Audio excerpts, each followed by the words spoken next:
Hey, what's up, guys? So in this video, what I'm going to speak about is regarding how to track customer acquisitions. So how sales processes, goals, workflows are changing depending upon the different stages of the company. So we're going to go over that. So I actually put 8 steps that I believe should be acknowledged. So tracking acquisitions, being aware of your customer lifecycle, sales funnels, content strategy, segment and retargeting, knowing your competition, tracking, targeting more specific audiences, not generic campaigns. So for the first one, tracking acquisitions. If you are tracking acquisitions, it's important that you have Google Analytics on your website, that you have Facebook Pixel on your website. If you're trying to retarget on Bing, you probably want to use the plugin that they have. So the main thing is that you're setting a particular budget.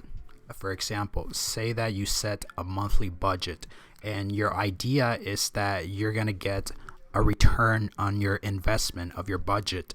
So that's kind of the mentality that you should come in when it comes to tracking acquisitions. It's the fact that you're investing money, and maybe PPC is an example, or to grow your SEO efforts by writing more articles. The main thing that you're trying to improve are your numbers on the analytics aspect of it. So you're investing money and your analytics should display the improvements. So whenever you're tracking acquisitions, you have to think about it from the perspective of, if it's sales related, those are conversions related to sales. When it comes to your customer, you have to understand their pains. You have to understand how to frame your message to them. You have to have a strategic message for them to connect to. Your content distribution is extremely important. So your content can be considered assets that are being distributed wherever you have platforms. So you are distributing these assets on these platforms to increase your brand's awareness and potential prospects.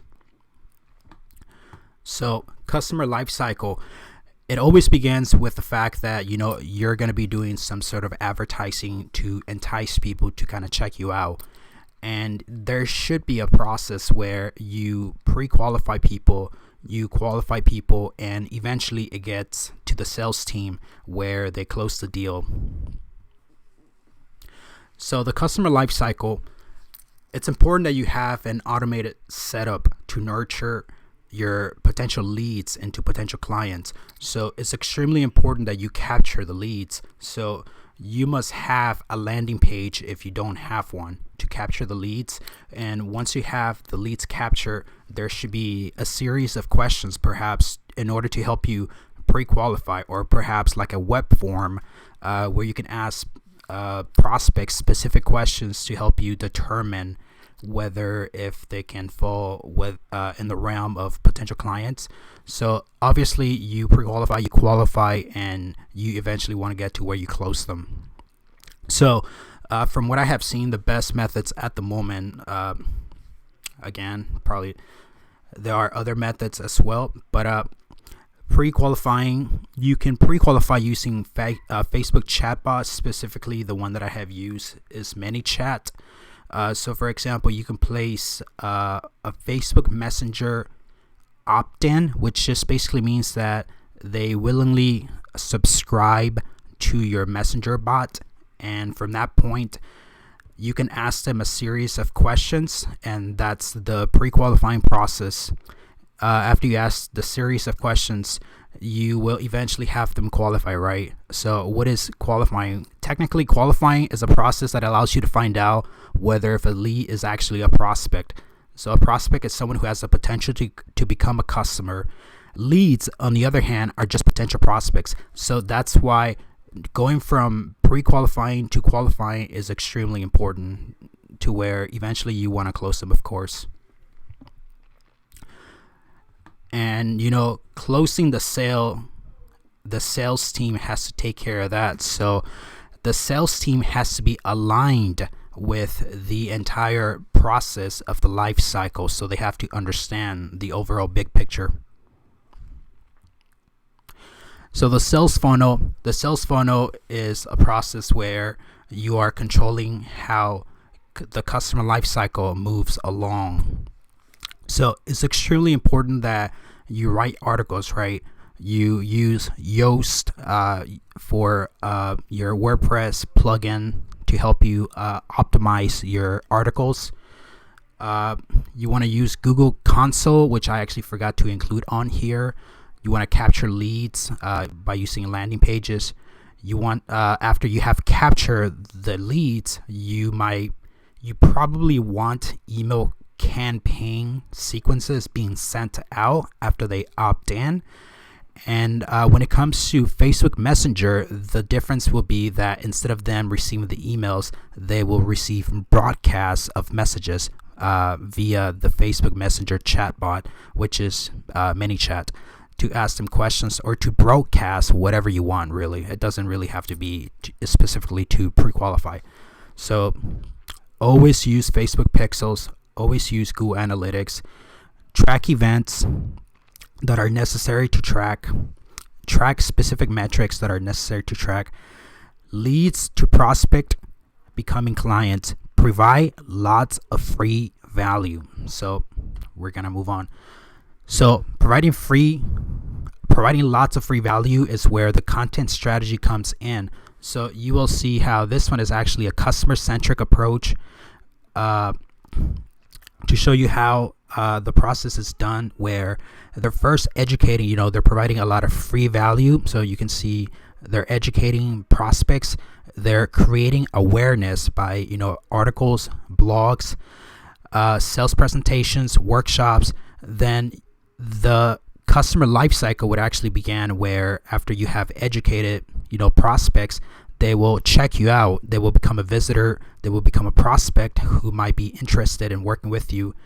After you have deliver your value, the potential prospect might begin to trust you, like you, and know you, right? So trust you, like you, and know you. Those three are extremely important.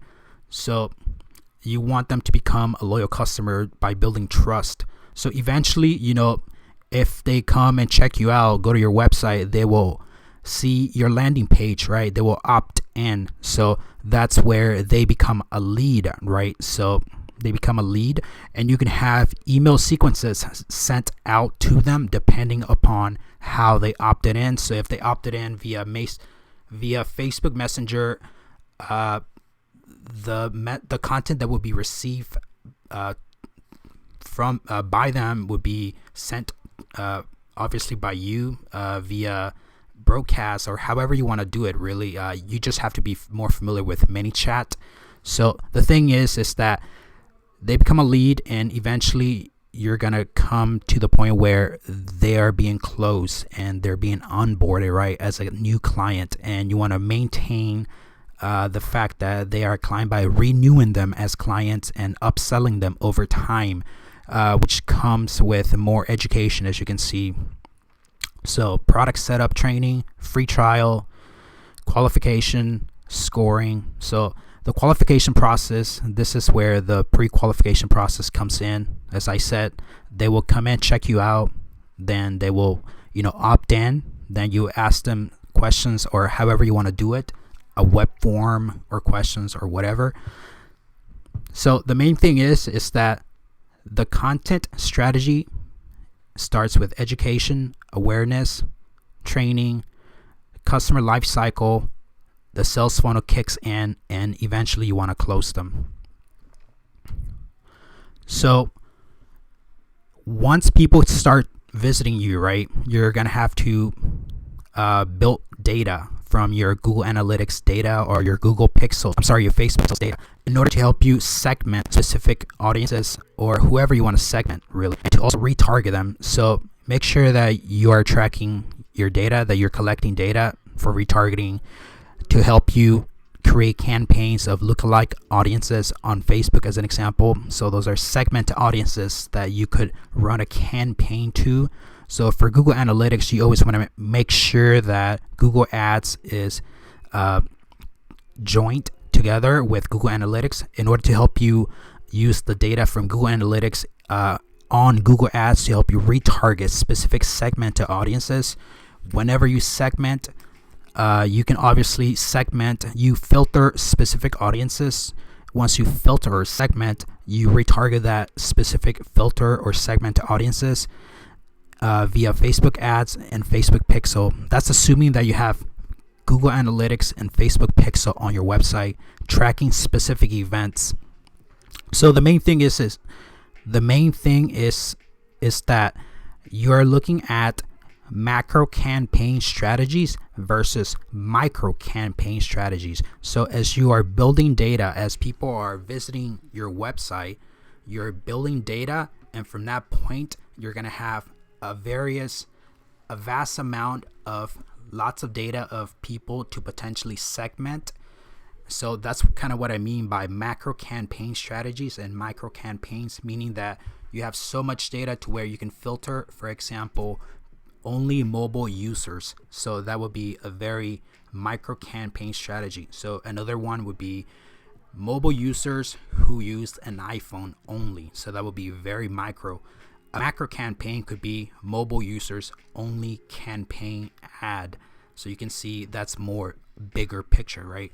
So the thing is that once you have data, you will eventually have kind of the evidence to show you that you should be increasing your daily spent per day on your ads. So eventually you're going to want to scale your campaigns once you have the proper data to support the fact that you want to scale. This one over here, lookalike audiences, is a perfect example of how you can scale. So what I mean by scaling is that, let's say that you run 3 ads at the same time, right? And you want to observe which one got the best engagement from potential audiences that you ran the ad to. So whoever gave you the best engagement, using that as a metric, as an example, you would use that particular proven content to retarget the audience who engaged the most. So you could potentially send the message in a different way by using the same audience. So that's kind of what I mean by retargeting. So you're kind of retouching the same audience again.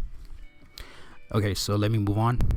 So no competition comes down to, you have to check out their website.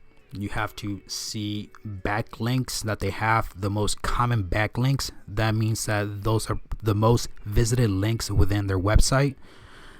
So you want to see what ads are running if you can. So you can use as an example, I'm trying to remember the name of this company. There's some companies, AdExpresso, I believe it is. So AdExpresso allows you to see specific companies and to see what ads are running on Facebook. So keywords, ads, you could potentially run ads on your competitor's website. So that's native advertising, which I'm not gonna touch on this video. Native advertising, you can run ads to the very same audience that your competition is running.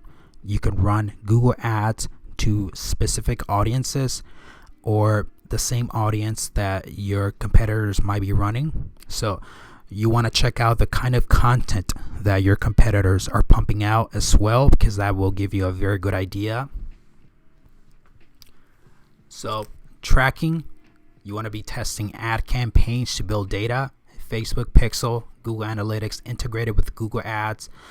Optimization just basically comes down to increasing or decreasing budgets per day on the basis of performance on bidding. Tracking comes down to Facebook ads, Bing ads, Facebook Pixel. Scaling ads after data confirms the green light to scale. So as an example, I wrote here ROAS as a metric to determine as an example. So the ROAS is kind of, for example, if somebody says I have a 2.0 ROAS, that means that as an example, if you invested $100, you're getting a return on investment of $200. So your ROAS would be 2.0. So event tracking, retargeting specific audiences. So what I mean by event tracking is that, for example, you could track page views. So whenever somebody checks out your website, you are tracking the amount of page views. And retargeting are based on segmented audiences. So create more specific targeted campaigns, not generic campaigns, right? You don't want to run an ad. For example, I have a baseball here. You don't want to run an ad to baseball fans. To make it more segmented, as an example, Houston Astros. So the Houston Astros is the baseball team here in my city. So that could be more segmented to that specific audience. After those audiences start checking you out, you want to optimize and you want to segment to target specific audiences. So I wrote down some metrics that I thought were worth mentioning.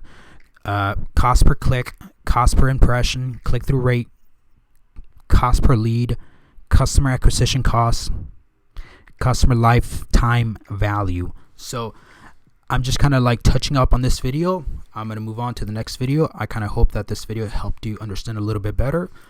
All right, so I'm Jeffrey. Take care. Thanks.